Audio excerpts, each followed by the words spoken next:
Hi guys! Welcome back to my YouTube channel. Good morning, good afternoon, good evening sa ating lahat. Saan man tayo sulok ng mundo. Sana'y nasa mabuti tayong kalagayan at ligtas sa anuman masamang kapahamakan. At bago ang lahat, shoutout muna tayo sa founder ng Kalingap, Kuya Val Santos Matubang. Ate Edna Vlogs, Kalingap Rob, syempre kay Jack Matubang. At sa lahat ng mga sponsor na walang sawa tumulong sa mga nangangailangan. More blessing to come. At syempre, shoutout muna tayo dito sa akin strikers team. Mabuhay tayo mga strikers. At syempre, dito tayo kay mga angels. Mega love shout out. At syempre kay Tita Thankful, Tita Lydia, and Sis Fake Selexi. Cell TV PH, mega love shout out. Langga Hayats Mix Vlog, mega love shout out sa inyo. At syempre, ang nakalimutan natin ay, alam mo naman, makalimutin tayo. At yun, ano ang atin na naman dyan thumbnail, walang iba kundi si Kalingap Rob. Re-reactionan ko lang itong mga nakaraan, buwan. At hindi lang buwan, at ito ay madalas ito natin naririnig. Si kay Kalingap Rob kapag siya ay nagla-live, madalas natin marinig sa kanya kung ano lagi ang kanyang sinasabi. Diba, lagi niya sinasabi, huwag tayong gumawa ng maikakabas sa mga angel. At protektahan natin ang mga angels. Diba? Yun lagi ang kanyang bukang bibig, ang mga angels. Kasi, alam nyo naman, diba? Ang mga angels, wala silang kalaban-laban. Pinagbabawalan sila ni Kalingap Rob na magkaroon ng channel. Dahil bakit? Ang pinoprotektahan sa kanila, nag-aaral pa sila. Lalong-lalo na si Kuya Val, yun din ang sinasabi na Kuya Val, na sinasabi lang ng iba na mga basher dyan na bakit daw binabawalan ang magkaroon ng channel. Baka hindi lang nila alam kung ano ang pagpuprotekta ng mga founder at anak ng founder doon nga sa pag-aaral para tumutok sila, dahil kung may channel sila, mag-iisip sila kung ano ang kanilang i-upload. Ganon yun ang pinoprotektahan sila. Pangit. At yun nga, wala na tayong pakialam doon sa mga, baka sabihin nyo naman, protektahan ang angels. Pero bakit? May binabas ako. Labas na natin ang nagka-angel siya noon o nagkakalingap siya noon na ngayon ay wala na siya at ibinabas na ang kalingap. Wala na tayo doon. Pakialam sa kanila. Ang sa atin, ang dito sa atin sa loob ng kalingap. At sasabihin naman, si Rina, binababoy. Hindi natin ibababoy si Rina at sasaway sila Kalingap Rob at si Kuya Val. Pero kami, hindi kami nagpapasaway dahil nasasaktan kami sa mga pinagsasabi nitong mga walang hiyak na mga kalaban.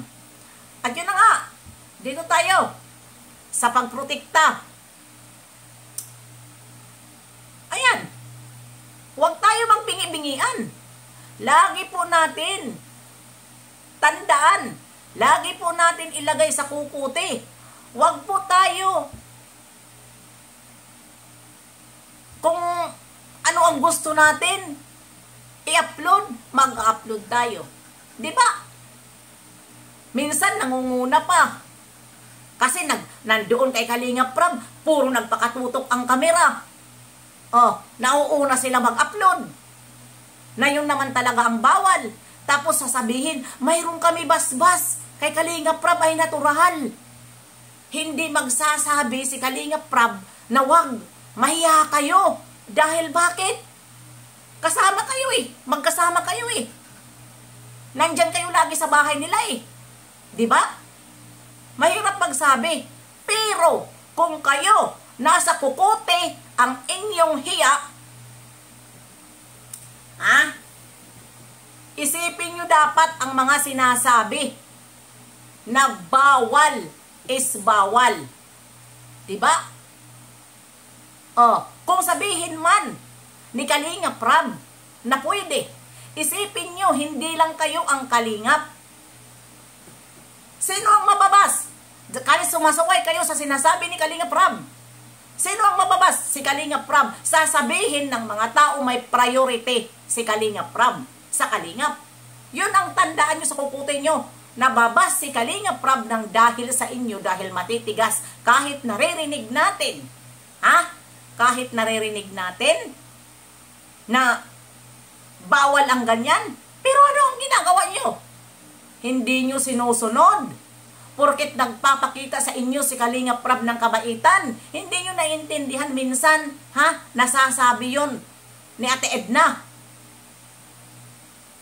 Pero nagbibingian kayo. Ano ang sabi ni Ate Edna?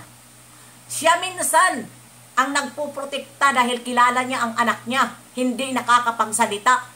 Nagsasalita man, pero hindi nyo pinapansin. Para kayong mga bingi. Diba? Mahiya kayo. Mahiya kayo. Sa totoo lang. Protocol is protocol. 12 hours, 24 hours. Yun. Porket andyan kayo nakadikit, kayo ang mangunguna, may isa dyan na makapalang mukha. Diba? Porket ano siya? Ano daw siya ni Kalingap Rab? Pagtingin mo, wala pang upload si Kalingap Rab, siya naka-upload na. What the fuck? Mahiya kayo sa pagmumukha nyo. Sinasabi ko nga sa inyo, hindi ako takot sa mga kasi kalingap ko lang. Kung hindi na tama ang ginagawa, takot ako sa gumawa ng community ng kalingap. Yon, tulad kay Ate Edna, Kuya Val, at Kalingap Rab. Pero, tayo lang na magpapasaway din. Hindi natin, titingnan lang natin ang kanilang ginagawa. Yung iba sumusunod sa protocol, yung iba naman abusado. Porket, nakadikit, ganon. Hindi yun. Hindi ganon. Maghanap kayo, porket nakadikit kayo, huwag kayo mag-una-una. Dahil matagal na, pinagbabawalan ang ganyang BTS. Diba? Maghanap kayo dyan. Total, noon, naalala ko yon na priority sa inyo ang maghanap ng matutulungan ng maikukontent yung sarili, yung content para hindi mahirapan si Kalingap Rab, ibibigay nyo, malay nyo mag-viral yung naibigay nyo, diyan, magba-viral din kayo. Huwag yung nakikisaw-saw kayo. Maghanap kayo ng ikaka-viral nyo kasi kapag naiko-content naman ni Kalingap Rab, pag nagugustuhan sa mga tao, nagba-viral kaya. Tingnan mo. Dr. Lab, o sino pa dyan? Andy Kayakap, hindi yan noon napapansin ng mga tao. Diba? Hindi siya napapansin. Naghanap, ibinigay niya kay Kalingap Rab. Yan, si Diwata. Awa ng Diyos. Napansin. Ganon. Kaya, saludo si Kalingap Rab sa mga charity vlogger na tulad kay Andy Kayakap. Diba? Ganon dapat ang isipin nyo. Huwag yung andyan kayo, una pa kayo, nagiging reactor kayo kahit andyan naman kayo sa dait, mga charity vlogger kayo. Huwag kayong tapos gagawa pa kayo ng ikakabas, salita kayo ng salita sa mga live na hindi nyo alam na ang binibitiwan yung salita ay pangit na pala. Diba? Maraming nasasaktan. May reactor din naman na hindi nagugustuhan ang mga sinasabi nyo. Yan, sinasabihan kayo. Diba? Huwag magbingi-bingian. Kahit alam na ng kalahatan na ganun ang nabibigkas, tinatranslate pa rin sa hindi nakakaiba sa sinasabi. Diba? Kasi takot na. Nagbitiw na ng salita. At itago man. Reactor pa. Mga tao pa. Hindi agad ma-screenshot at hindi agad makuha ang sinasabi nyo. May mga voice clip agad yan sila na Ano, ako nga mayroon ako eh. Di ba? Magre-reaction ba ako kung wala akong clips na halatang halata talaga? Kaya huwag tayo magbingi-bingian. Ayun lang. Protektahan natin ang mga angels at sundin natin ang mga binibitiwan ni Kalinga Prab na salita. Huwag tayo syunga-syunga at huwag magtanga-tangahan at huwag makapal ang mukha. Yun lang yun. Bye-bye! See you next live and upload. God bless sa ating lahat.